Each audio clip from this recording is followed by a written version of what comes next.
वन्देऽहं श्रीगुरुश्रीयुतपदकमलं श्रीगुरून् वैष्णवांश्च श्रीरूपं साग्रजातं सहगणरघुनाथान्वितं तं सजीवं साद्वैतं सावधूतं परिजनसहितं श्रीकृष्णचैतन्यदेवं श्रीराधाकृष्णपादान् सहगणललिता श्रीविशाखान्वितांश्च यस्य प्रसादाद् भगवत्प्रसादो यस्या प्रसादान्न गतिः कुतोऽपि ध्यायं स्तुवंस्तस्य यशस्त्रिसन्ध्यां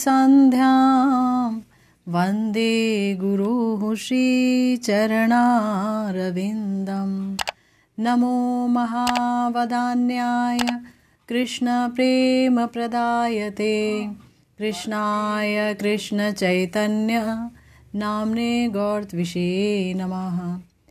हे कृष्ण करुणा सिंधु दीनबंधु जगत्पते गोपेश गोपिका कांत राधा कांत नमोस्तुते। तप्त कांचन गौरांगी राधे वृंदावनेश्वरी वृषभानुसुते देवी त्वं नमामि हरिप्रिये। जय रूप सनातन भट्ट रघुनाथ श्रीजीव गोपाल भट्ट दास रघुनाथ এই ছয় গোসাইর করি চরণ বন্দন जहाँ हैते विघ्ननाश अभीष्ट पूरण। वाञ्छाकल्पतरुभ्यश्च कृपा सिन्धुभ्येव च पतितानां पावनेभ्यो वैष्णवेभ्यो नमो नमः। हरे कृष्णा कृष्णा कृष्णा हरे हरे हरे राम राम राम हरे हरे। हम सब एक बार फिर से श्रीपाद नरोत्तम दास ठाकुर महाशय द्वारा रचित प्रार्थना पर चर्चा करने के लिए एकत्र हुए हैं। श्री नरोत्तम दास ठाकुर महाशय स्वाभिष्ट लालसा प्रकट कर रहे हैं। अपने अभीष्ट प्रिया प्रियतम श्री राधा कृष्ण के दर्शन की लालसा, उनको स्पर्श करने की लालसा, उनकी सेवा करने की लालसा प्रकट कर रहे हैं। जहाँ पर साधक अवस्था में यानी साधक के रूप में प्रेम से उत्थित दीनता के कारण अपने को पूरी तरह से अयोग्य मानते हुए कह रहे हैं कि क्या कभी वो दिन आएगा मेरा, हरि हरि हैनो दिन होइबे अमार, दुहु अंग परशिबो दुहु अंग निरखिबो सेवन करिबो दुहाकार, ललिता विशाखा संगे सेवन करिबो रंगे, माला गांथी दीबो नाना फूले, कनक संपुट करी कर्पूर तांबूल पूरी, जोगाइबो अधर युगले, राधा कृष्ण वृंदावन ए मोर प्राण धन ए मोर जीवन उपाय। आज श्री नरोत्तम दास ठाकुर महाशय की ये जो पंक्ति है, राधा कृष्ण वृंदावन ए मोर प्राण धन ए मोर जीवन उपाय, जय पतित पावन देहो मोरे ए धन तुमा बिना अन्य नाही भाई। श्री गुरु करुणा सिंधु अधम जनार बंधु, लोकनाथ लोकेरो जीवन, हाहा प्रभु करो दया, देहो मोरे पद छाया, नरोत्तम लई लो शरण। राधा कृष्ण वृंदावन ए मोर प्राण धन ए मोर जीवन उपाय। नरोत्तम दास ठाकुर महाशय बहुत व्याकुल हो चुके हैं श्री राधा माधव के दर्शन के लिए, उनके स्पर्शन के लिए, उनकी सेवा पाने के लिए। ऐसा लग रहा है कि जो प्राण उनके आ रहे हैं, जो सांस उनकी चल रही है जिस वायु के द्वारा, वो वायु जो है वो भी अधूरी है अगर प्रिया प्रियतम की प्राप्ति, उनकी अनुभूति ना हो तो। ऐसा ही लगता है भक्तों को। और नरोत्तम दास ठाकुर महाशय तो साक्षात महाभाव के परिकर ही हैं, प्रेम मूर्ति हैं, जिन्होंने प्रेम की मशाल जला करके सबको राह दिखाई है। तो उनकी दीनता कितनी होगी। जिसका जितना प्रेम उसकी उतनी ही दीनता होती है। श्री राधा रानी में अनंत अपार सिंधु है इस प्रेम का। प्रेम की लक्ष्मी है, प्रेम उन्हीं से प्रकटित है, अधिष्ठात्री देवी हैं। तो उनकी दीनता भी तो कितनी ज़्यादा है ना। इतनी ज़्यादा दीनता है, इतनी ज़्यादा दीनता है उनके अंदर कि वृंदावन की बात कह रहे हैं श्रीपाद नरोत्तम दास ठाकुर महाशय।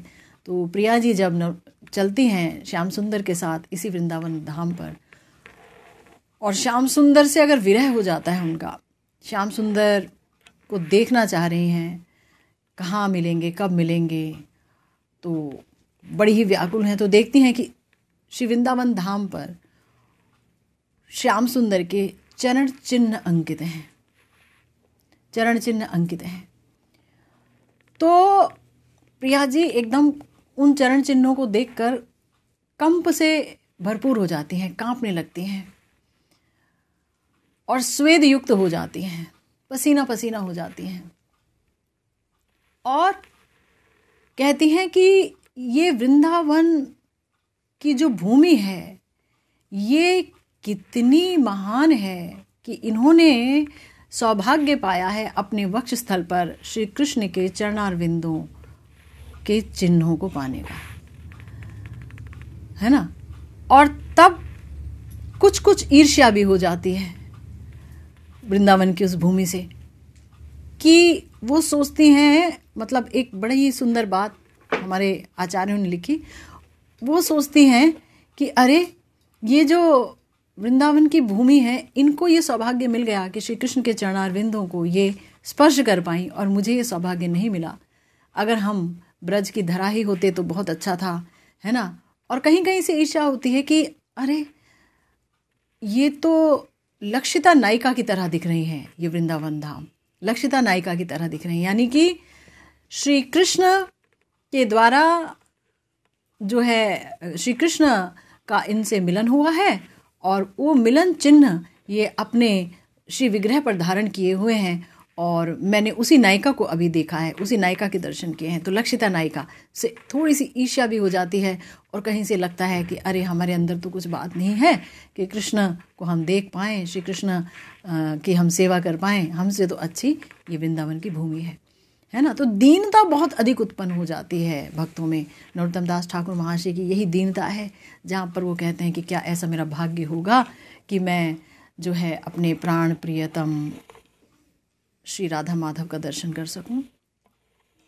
और 3 चीज़ों को वो कहते हैं कि भाई ये जो 3 वस्तुएं हैं, वस्तुएं बोली मैंने बात, हम जब जगत में इधर उधर नज़र फेरते हैं तो सब कुछ वस्तु ही है, लेकिन ये अवास्तव वस्तु है। श्री कृष्ण का धाम और श्री कृष्ण की प्रिया शिरोमणि श्री राधा रानी और समस्त भक्त, यही वास्तव वस्तु हैं, यही हमारे शास्त्र कहते हैं। तो इनकी लालसा इतनी ज़्यादा है नरोत्तम दास ठाकुर महाशय के हृदय में। राधा कृष्ण वृंदावन, उन्हें पता है कि राधा कृष्ण जो हैं वो श्री वृंदावन धाम के अलावा नहीं मिल सकते। राधा कृष्ण वृंदावन धाम को छोड़ के जाते ही नहीं हैं कहीं भी। पादेकम न गच्छति बोल रहे हैं कि भाई वो लोग तो जाते ही नहीं हैं, एक चरण बाहर नहीं निकालते हैं। प्रिया प्रियतम जो यहाँ पर ब्रजेंद्र नंदन हैं, है ना, तो वो सदा सर्वदा यही लीला करते हैं श्री राधा रानी और सखियों के साथ। तो वृंदावन की ये जो भूमि इतनी पवित्र है कि श्रीपाद प्रबोधानंद सरस्वती पाद जी भी यही कह रहे हैं कि भाई बड़ी ही मुश्किल से ये जीवन मिला है, ये शरीर मिला है बड़ी ही मुश्किल से, हैं। और अभी भी मैं और मेरे में मत हैं इस शरीर को लेकर के, क्यों ना हम जो है वृंदावन चले जाएं और इस शरीर को वहाँ डाल दें।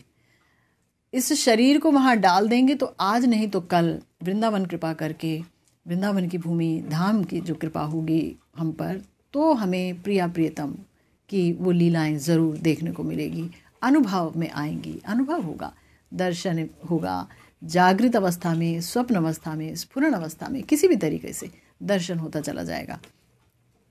तो गुरुदेव कह रहे हैं कि शीला ग्रंथकार महोदय श्री राधा कृष्ण युगल और उनकी लीला भूमि श्री वृंदावन को प्राणों की एकमात्र संपदा मानते हैं, प्राणों की एकमात्र संपदा मानते हैं। देखिए, हमें अपने आचार्यों से सीखना होगा कि असलियत में संपत्ति क्या है ना। हम हर जगह, हमारी नज़र हर जगह जाती है और हमें लगता है ये भी संपत्ति है, ये भी संपत्ति है, ये भी संपत्ति है, लेकिन प्राणों की संपत्ति कोई भी नहीं है। आत्मा जन्म जन्म से बस एक ही खुराक को ढूंढ रही है और वो खुराक है प्रिया प्रियतम के चरणों की सेवा रूपी खुराक, उसी को ढूंढ रही है। बड़ी किस्मत से किसी को ये खुराक मिलती है, उसका संधान मिलता है, उसका अन्वेषण वो कर पाता है। तो हमारे श्री प्रबोधानंद सरस्वती पाद जो है श्री वृंदावन की महिमा का गान करते हुए कह रहे हैं, पुमर्थाश्चत्वारो दिशि दिशि विधायाञ्जलिपुटं स्थितः सेवोत्सुक्याद् भजति च विभूतिर्भगवतः अमन्दानन्दाब्धि प्लुत मधुर वृंदावन वने सदा राधा कृष्णौ स्मरति रति सारिन सुकृति।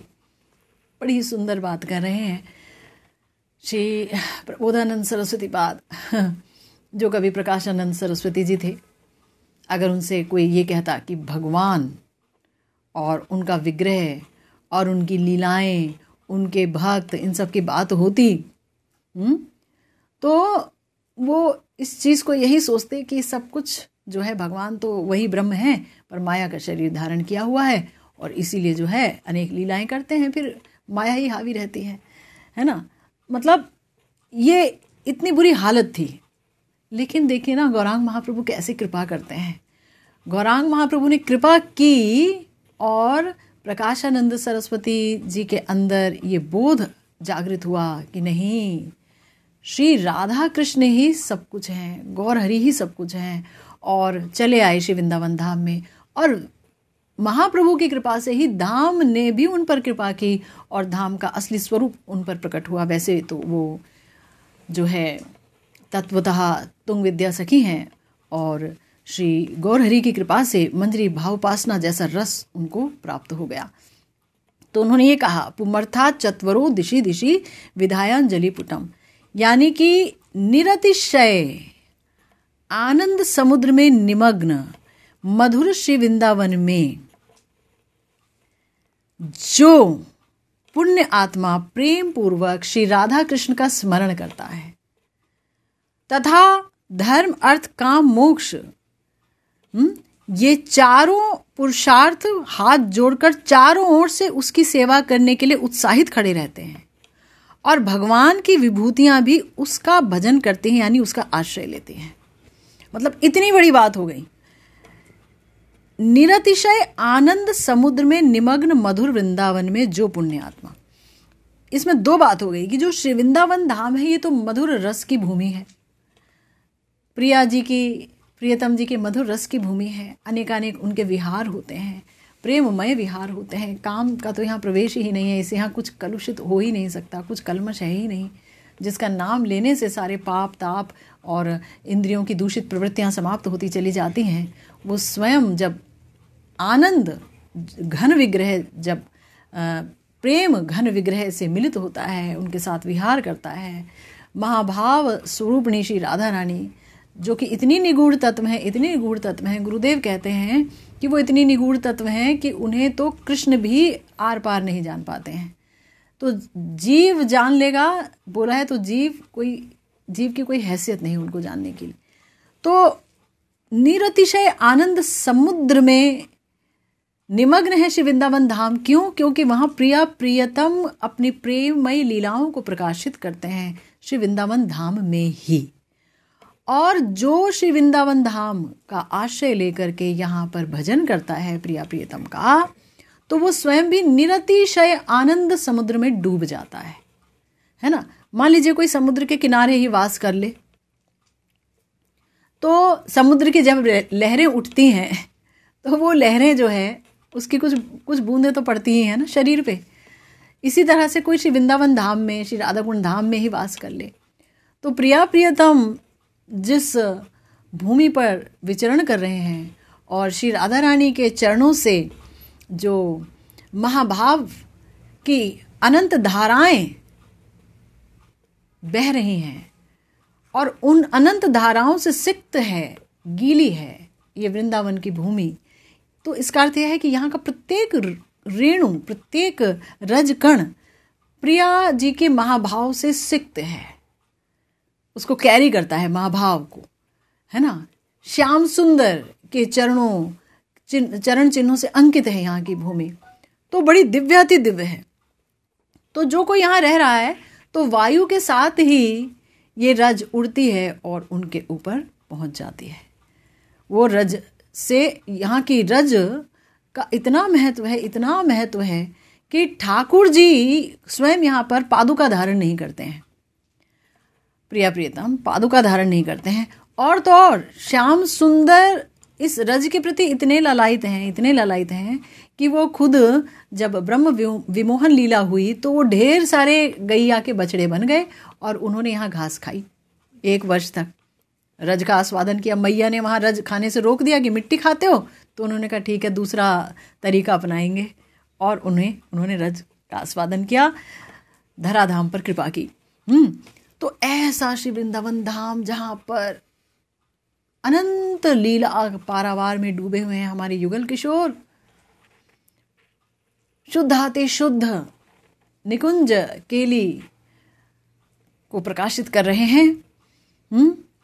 तो यहाँ जो रहता है उसके लिए हमारे श्री वृंदावन श्री प्रबोधानंद सरस्वती पाद कह रहे हैं कि वो व्यक्ति बहुत ही धन्यभागी है जो यहाँ बैठकर श्री राधा कृष्ण का स्मरण करता है, क्योंकि यही वो जगह है जहाँ पर अनंत भक्तों ने उनका स्मरण किया है, अनंत भक्तों पर कृपा हुई है, अनंत कोटि भक्त सिद्धि को प्राप्त किए हैं, है ना। उनका भजन आज भी वायुमंडल में तैर रहा है। प्रिया प्रियतम का वो दिव्य विहार जो है वो यहीं होता है और कहीं नहीं, और कहीं होता ही नहीं है, आहार बाहर नहीं होता है। इसीलिए हमारे श्री नरोत्तम दास ठाकुर महाशय ने कहा पृथक आवास योग, कि अगर दूसरी जगह हम कहीं घर वर बना रहे हैं या बनाने की सोच रहे हैं तो वो सिर्फ दुख अति दुख है, जीवन को खराब करना है। मतलब तो कहाँ घर बनाओ, कहाँ रहो, रहने की कोशिश करो धाम में ही।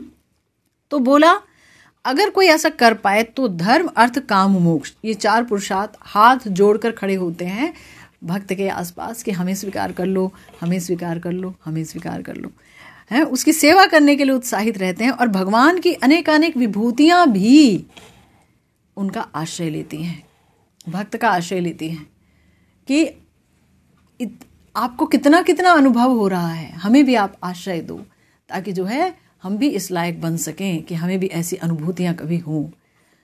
तो वृंदावन धाम जो है वो मतलब क्या बोला जाए, कोई शब्द नहीं है उनको प्रकट करने के लिए, इसीलिए बोला जय जय श्यामा, जय जय श्याम, जय जय श्री वृंदावन धाम।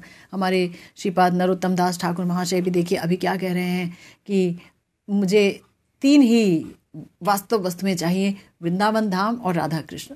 राधा कृष्ण अगर गौर भक्त हैं और गौर से ही राधा कृष्ण प्रकटित हैं, है ना। गौर से जो राधा कृष्ण प्रकटित हैं उनका स्वरूप अलहदा है, वो परम रसमय है।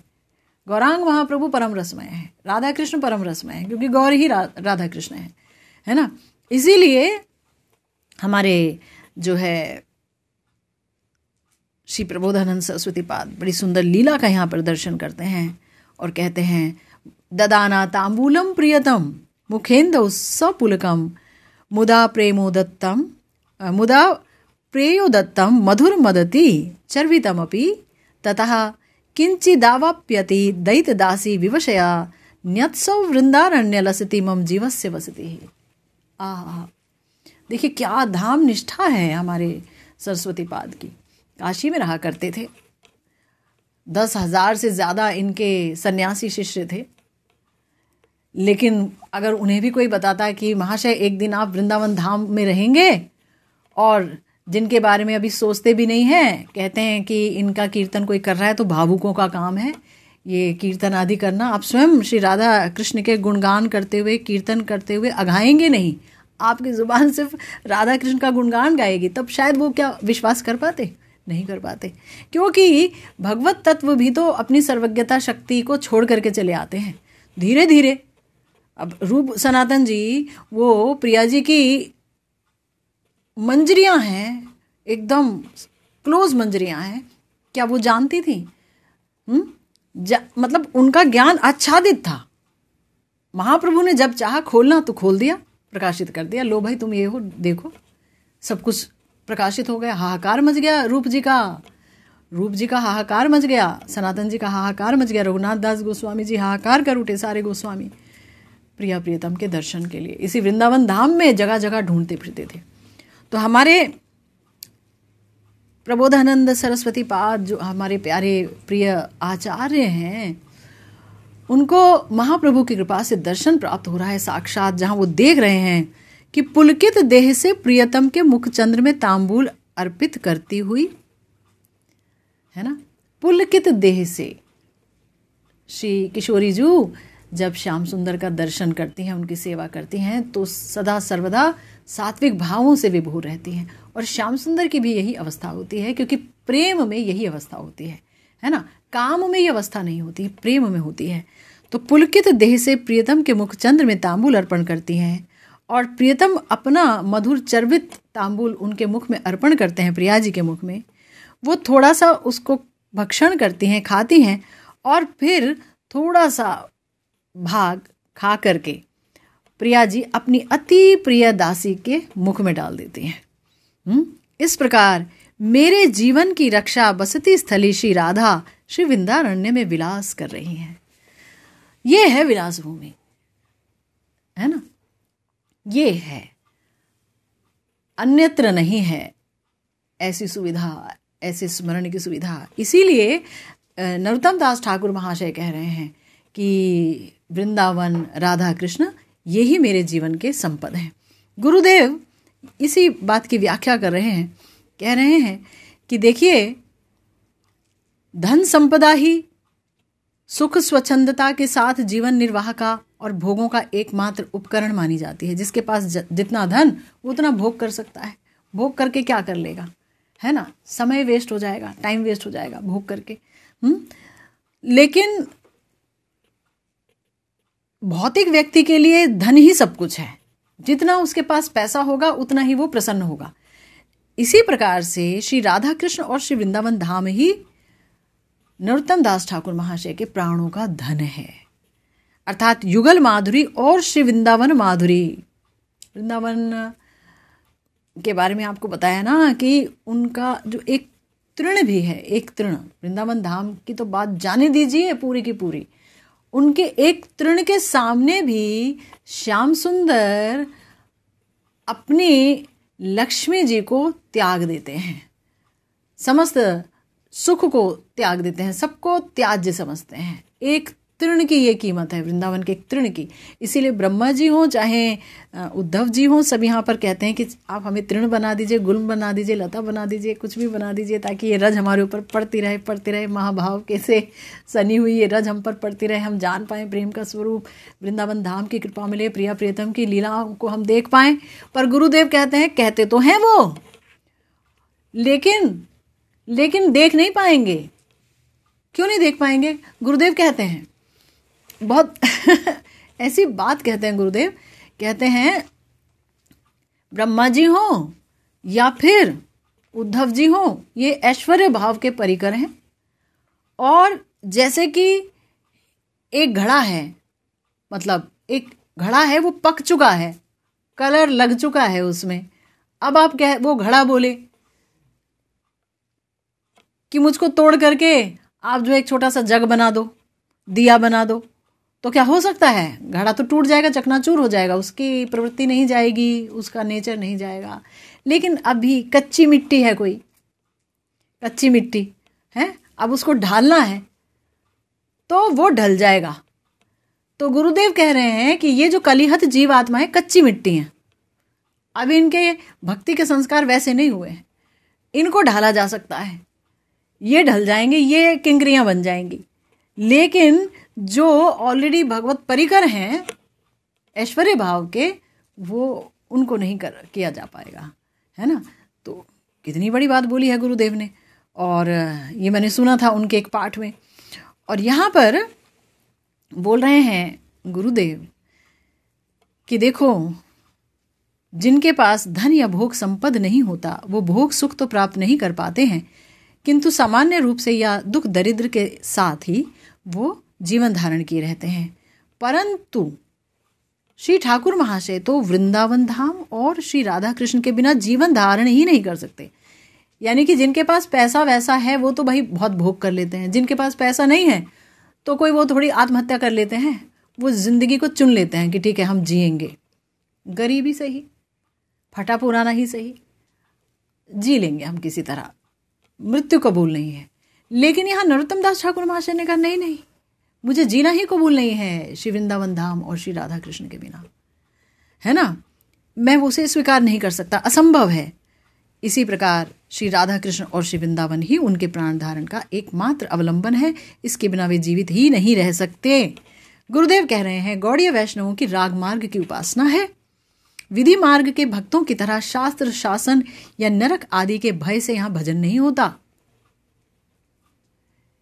यहाँ भजन ऐसा नहीं है कि भाई आप सुबह 4 बजे मंगल आरती करो, वो तो करनी होती है। मंगल आरती का मतलब है प्रिया प्रियतम को जगाना, उनके अंग माधुरी को देखना। वो तो हमारे यहाँ भक्त लोग जो हैं मानसिक पूजा करते हैं, मानसिक चिंतन करते हैं, तो वहाँ वो दर्शन करते ही हैं, साथ साथ वो अपना ठाकुर जी की मंगल आरती कर लेते हैं। यहाँ तो लोभ का भजन है, लोभ ही जो है ड्राइविंग फोर्स है, लोभ ही आपको आगे बढ़ाता चला जाता है। यहाँ डर नहीं है कि अगर भजन नहीं किया तो नरक जाएंगे, या अगर जो है प्रिया प्रियतम को इस तरीके से छू दिया, ये कर दिया तो हाय हाय भगवान को ऐसे कर दिया। यहाँ भगवान वगैरह समझ नहीं आता, यहाँ राधा कृष्ण वृंदावन धाम समझ आता है, यहाँ अपने प्रिय समझ आते हैं। वृंदावन में कोई कृष्ण को भगवान करके मानता ही नहीं है, अपना मानता है, अपना, है ना। तो राग मार्ग की जो उपासना है उसका प्रवर्तक प्रबल लोभ ही होता है, गुरुदेव कह रहे हैं। वैसे ही रागानुगीय भजननिष्ठ महदगण के संग और कृपा के फलस्वरूप ही इस लोभ का जागरण होता है। आत्मा में यही लोभ जगता है और मन बुद्धि इंद्रिय आदि में उसकी अभिव्यक्ति होती है। आहा, कितनी सुंदर बात कहते हैं गुरुदेव हमारे। कह रहे हैं कि देखो ये लोभ जगेगा कैसे, क्या किताबें पढ़ लेंगे हम अकेले बैठ के तो लोभ जागृत हो जाएगा, या अकेले बैठ के भजन करेंगे, लाखों मालाएं करेंगे तो भी जागृत नहीं होगा। ऐसे महत का संग करना पड़ेगा जो खुद रागानुगा भजन मार्ग का पथिक है, मंजरी भाव उपासना में लगा पड़ा है। तो ऐसे व्यक्ति का जब हम संग करेंगे, उसके मुख से हम प्रिया प्रियतम की कथाएं सुनेंगे, तो आत्मा की जो भूख है वो शांत होगी, लोभ जागृत होगा आत्मा में, है ना।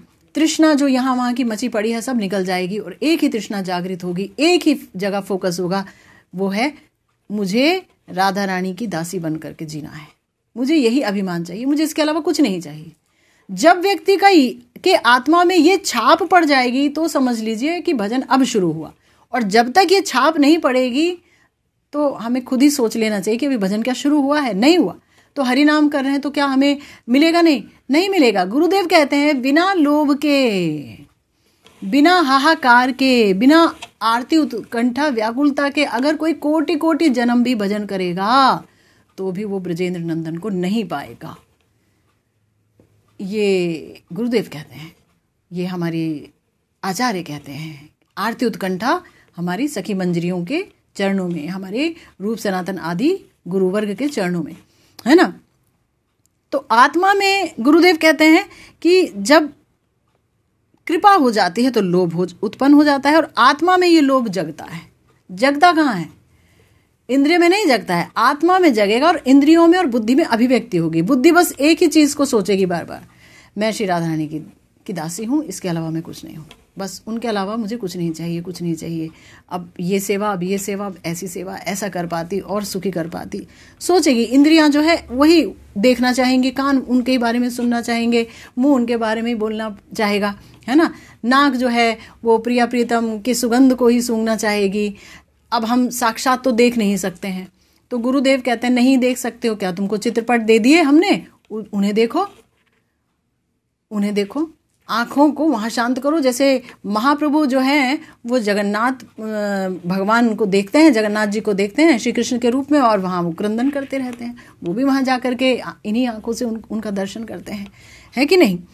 तो बताया कि लोभ चूंकि आत्मा से उत्पन्न होता है और मन बुद्धि इंद्रिय पर इसका प्रबल प्रभाव पड़ता है, तो ये जो लोभ है ये प्राणों की संपदा का या जीवन धारण का एकमात्र अवलंबन लगती है। इसलिए जो असली राग साधक हैं, यहाँ पर ये शब्द अंडरलाइन कीजिए, असली राग साधक हैं। ऐसे तो बहुतों ने दीक्षा ले रखी है और सभी लोग भजन कर रहे हैं, भजन कोई नहीं कर रहा है ऐसा नहीं है, सब महामंत्र कर रहे हैं, सब सुबह सुबह भोग लगा रहे हैं, सब कुछ कर रहे हैं। लेकिन जो असली राग साधक हैं, गुरुदेव कह रहे हैं, वो जड़ीय दैहिक दैहिकादि विषयों में आसक्त होकर यंत्रवत भजन निर्वाह नहीं कर सकते। और वृंदावनीय साधकों के लिए यही सार शिक्षा है कि उन्हें यही सोचना होगा, राधा कृष्ण जो है वो मेरे प्राण धन है, वृंदावन धाम जो है वो मेरा प्राण धन है, मैं इस संपदा के बगैर नहीं रह सकता। तो श्रील ठाकुर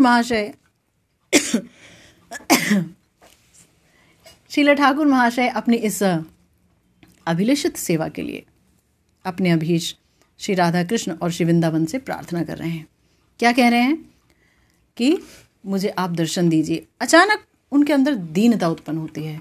यही होता है साधक के साथ, सोचेगा सोचेगा सोचेगा सोचेगा, नहीं हो सकता, मिलना है मिलना है मिलना है ना, नहीं जी सकते। और अचानक क्या होगा, हाय हाय, मेरे जैसे अधम पतित जन के लिए युगल सेवा की प्राप्ति तो बोना होकर चांद को पकड़ने की इच्छा की तरह सर्वदा असंभव है ना, नहीं पकड़ पाऊंगा। एक तो कलिहत जीव, ऊपर से भजन साधन है नहीं, ऊपर से शरीर अस्वस्थ रहता है, भजन का कोई नियम नहीं ले पाते हैं, सब बेकार, कहाँ हम प्रिया प्रीतम को पाएंगे। लेकिन जहाँ ऐसा लगता है, अचानक लगता है, ओहो, युगल किशोर तो हमारे पतित पावन है, हमारे नित्यानंद प्रभु तो पतित पावन है। उनका तो काम ही यही है, जहाँ ज़्यादा पतित होगा वहीं पावन करने चल देते हैं, है ना। वही चैलेंज उन्हें बड़ा अच्छा लगता है। तो ठीक है, निताई चांद की तो हमने उनका ही घराना ले रखा है, उनका ही आश्रय ले रखा है, कभी ना कभी कृपा तो होगी ही। तो उस आशा के आलोक से चित्त मन प्रकाशित हो जाता है। प्रार्थना करते हैं, जय जय पतित पावन देहो मोरे ए धन, तुमा बिना अन्य नाही भाई। कि हा राधा कृष्ण, हा श्री वृंदावन, हा श्री वृंदावन, तुम पतित पावन हो, मैं भले ही पतित हूँ, अधम हूँ, अयोग्य हूँ, पर तुम अपने गुण से करुणा करके मुझे अपना दर्श स्पर्श और सेवा संपदा दान कर धन्य करो। मुझे तुम सबके अतिरिक्त कुछ भी अच्छा नहीं लगता, है ना, कुछ भी अच्छा नहीं लगता। आप मुझे सिर्फ यही धन दो, आप चूंकि पतित पावन हो। वृंदावन धाम पतित पावन है। वृंदा महारानी कितनी पतित पावन है। और वृंदावन धाम पतित पावन है, राधा कृष्ण पतित पावन है। इसीलिए कृपा करके जो है जीवों को यहाँ ले आते हैं और दृश्यमान प्रकाश पहन लेते हैं, जैसे कि कोई कपड़ा पहन लेता है, ऐसे धाम जो है एक जड़ आवरण की तरह एक कपड़ा पहन लेते हैं। यहाँ आपको इंटरनेट भी मिलेगा, यहाँ आपको जो है डिफरेंट पार्क्स भी मिलेंगे, झूले भी मिलेंगे, सब कुछ मिलेगा और लगेगा कि ये कोई एक आम स्थान ही है, लेकिन ये तो उनका पहना हुआ कपड़ा है ताकि लोग यहाँ आ सकें, कृपा प्राप्त कर सकें, है ना। तो इसीलिए वो ये कृपा कर सकते हैं, इसीलिए बोल रहे हैं कि आप मुझे ये धन दे सकते हैं, आप दे दीजिए मुझे ये धन। युगल भजन पथ और उनकी प्रेममय लीला भूमि श्री वृंदावन का आश्रय लेकर भी मुझ जैसे हतभाग्य जीव को लाभ, पूजा, प्रतिष्ठा, देह दैहिक का सुख, स्वच्छंदता, धन, जन आदि सब कुछ अच्छा लगा। फलस्वरूप भजन पथ नितांत अनर्थ से भर गया, है ना। गुरुदेव कह रहे हैं अपने लिए, लेकिन वस्तुतः ये सभी साधकों के लिए है, गुरुदेव के लिए तो बिल्कुल ही नहीं है। गुरुदेव जिस प्रकार का भजन करते थे वो तो कोई आज कर भी पाता होगा, मुझे संदेह है। लेकिन फिर भी वही बात है ना, प्रेम से उत्थित दीनता है गुरुदेव की भी, इसीलिए बोल रहे हैं कि यहाँ आश्रय लिया तो भी लाभ, पूजा, प्रतिष्ठा, देह दैहिक का सुख, जन धन सब कुछ अच्छा लगने लगा। ये सारी चीज़ें तो भक्त के पास आने ही लगते हैं, लेकिन इससे रक्षा भी भगवान ही करते हैं कि इसमें आदमी डूब ना जाए। यथार्थ भजन जीवन प्राप्त होने पर भजनीय वस्तु को छोड़कर अन्य कुछ भी अच्छा लगना समुचित नहीं, यानी उचित नहीं है। तुमा बिना अन्य ना ही भाई, कि भजन ही अच्छा लगे, भजनीय वस्तु अच्छा लगे, प्रिया प्रियतम अच्छे लगे, वृंदावन धाम अच्छा लगे, हमारे श्री निताई गौर अच्छे लगे, इसके अलावा सब कुछ फिजूल है ना, ऐसा जो है भक्त सोचता है। फिर श्रील ठाकुर महाशय को याद आती है अपने सर्वाभीष्ट प्रदाता श्री गुरु कृपा की बात।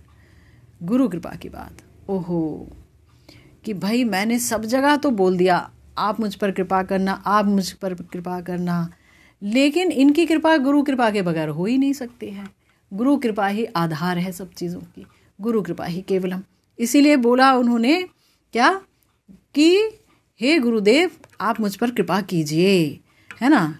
ये देखिए यहाँ पर वो बोल रहे हैं श्री गुरु करुणा सिंधु, कि ठीक है राधा कृष्ण करुणामय हैं, करुणा सिंधु हैं, लेकिन हम शास्त्रों से सुनते हैं गुरुदेव में तो राधा कृष्ण की, निताई चांद की, गौरचंद्र की, समस्त भगवत तत्व की करुणा संचारित होती है ताकि वो कलिहत जीवों को अपना करके उन्हें सही मार्ग पर प्रशस्त कर सकें। तो इसीलिए वो तो करुणा के सिंधु हैं, अनंत सिंधु हैं, अधम जनार बंधु हैं। और जो अधम हैं उनके तो वाकई बंधु गुरुदेव ही हैं। लोकनाथ लोकेर जीवन, आप ही लोकनाथ जी जो हैं श्रीपाद नरोत्तम दास ठाकुर महाशय के गुरुदेव हैं। तो श्रीपाद लोकनाथ जी को बोल रहे हैं कि आप ही जो है हम जैसे लोगों का जीवन है, इसलिए प्रभु हे गुरुदेव हम पर दया कीजिए, अपने चरणों की छाया दीजिए। नरोत्तम ने अब सब कुछ छोड़ के आपकी शरण ले ली है ताकि मैं अपने अभीष्ट को प्राप्त कर सकूं। गुरुदेव ही हमें इस अभीष्ट को प्राप्त करा सकते हैं। ऐसा गुरुदेव कह रहे हैं कि श्री गुरु चरणों में शरणागत होकर त्याग, वैराग्य और भजन का चरम आदर्श स्थापित कर विश्व साधकों के नाथ अर्थात रक्षक या जीवन स्वरूप बने हैं।